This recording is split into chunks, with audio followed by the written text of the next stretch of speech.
So, I just did this little thing about Superman, and there's something that's related to Superman, and I changed hats because um, this is it's called the Irish Corner. Hello, I don't know. I can't tell you it. Smashing. Okay, because it's really this all has to do with you'll see where it relates. I was living in 1971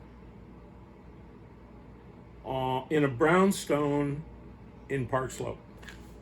Um, and the owner of the building, who was the landlord, was my friend because there were only 5 tenants in the building, including him and his wife, and we were all friends.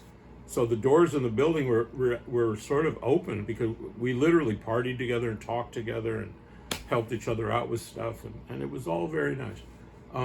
He was going over to visit a friend down the street, and many of you aren't familiar with Park Slope, but it was a very beautiful renovated neighborhood.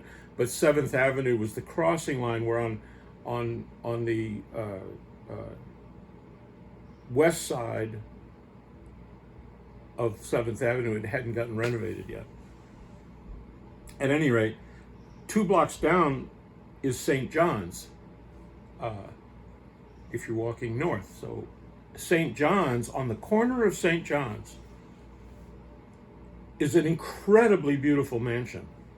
I don't know when it was built, and I don't know. I did look it up sometime. It had some famous person owned it, and it's an incredibly beautiful mansion. With I won't even describe it, but apparently a friend of the landlord, my friend Tom, he and his wife owned that mansion, and he said they were going over to visit them if I wanted to come, and I said, well, sure, why not? So we walked over. It was 2 blocks. We walked over, and I can't tell you. Okay, this was 5 floors, at least, a huge mansion, and it was lined with books, bookcases from the basement to the ceiling of the roof and the attic, and they were editors of a very famous publishing company, so it made sense. But as I got to know them in that little gathering, because there were only maybe 5 or 6 people, I just took a dislike to this guy. Not to his wife exactly, but to him. And the reason is he was acting like a secret agent. And I'm thinking, what kind of a person goes around, like, I don't mind how a person is if that's who they really are, but you can't be going around putting on airs, and nobody acts like a secret agent. And his wife was gorgeous in a secret agent, James Bond girl kind of way. I mean, she was really elegant and sophisticated and beautiful. And he played bongo drums while wearing a turtleneck, a burgundy turtleneck with a sport coat, and his hair slicked back, and he's playing bongo drums. And I'm like, ugh, I can't like this guy. So that's it. I didn't have anything to do with him.